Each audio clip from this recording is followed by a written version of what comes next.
Hello everybody and welcome back to FX Street. Today we're going to be taking a look at Bitcoin and assess what's happening with the markets and if we can actually see some sort of an uptrend. Before I actually get into the details of what I'm about to discuss, please make sure to head on over to our YouTube channel and hit the subscribe button. And if you want to stay updated to the hottest trends in the crypto markets, please make sure to also click on this bell icon.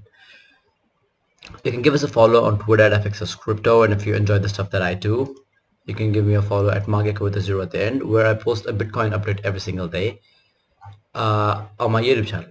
Right, so let's get back to Bitcoin. Right, as explained in Friday's video, or if you follow me on my YouTube channel, I marked out this new range because this range is more relevant, the one that I marked out earlier, which was extending from roughly 29.6k to 32.6k.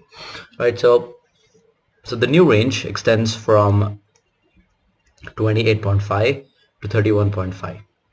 right, and there's a couple of things happening here. Like let's talk about the 15-minute demand zone here, which extends from 30.3 to 30.7k. There was a good rejection that took place here after the price kind of produced bearish divergence over here. As you can see, the RSI found lower lows, but the price found higher highs, which led to a good rejection, allowed the price to move back to the previous Monday's low.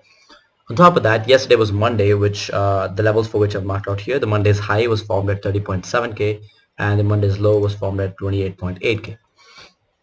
Now, what's happening is I am expecting the price to head lower and sweep Monday's low, and if we get a sweep of the overall range, the low of this particular range here, 28.5k, I would be inclined to open a long position. Right, I would be inclined to open a long position around here. Now, if I do that, I am definitely going to be keeping my position open at least until we get a sweep above the equal highs from here. As you can see here, the first high was formed on 17th of May and the second one formed on 20th of May. Right, so I'm not going to be closing any positions until we get a sweep of this. Right, and even after that, there is a good FVG over here, which extends from 30.7k to 31k. Right, so 31k seems like a really good point to book your profits.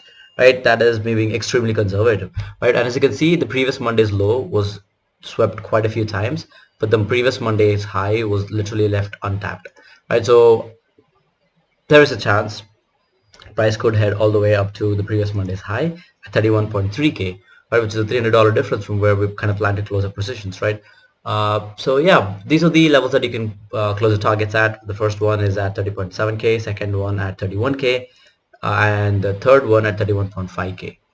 right, any of these levels are worthy to book profits. Right, so if I were to look at it from a RR perspective, right, assuming we get a sweep of the range low and we open a position around here,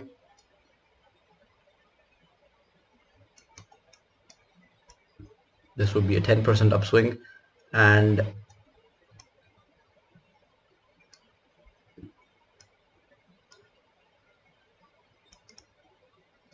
a 3.42 hour trade is kind of what we're looking at. Right, so that is pretty much it for Bitcoin, guys, from a lower time frame perspective. I do want to mention how the higher time frame outlook is still bearish, so I'm not going to be discussing quite a bit about the long-term outlook because I've already done a couple of videos that you guys can, videos and articles that you can go check out. Right, so I am expecting the price to head all the way down to 19.5k, which kind of coincides from multiple technical analysis point of views. The bear flag that you see here, the volume point of control from 2019 to 2022, and a couple other scenarios, which all of which point to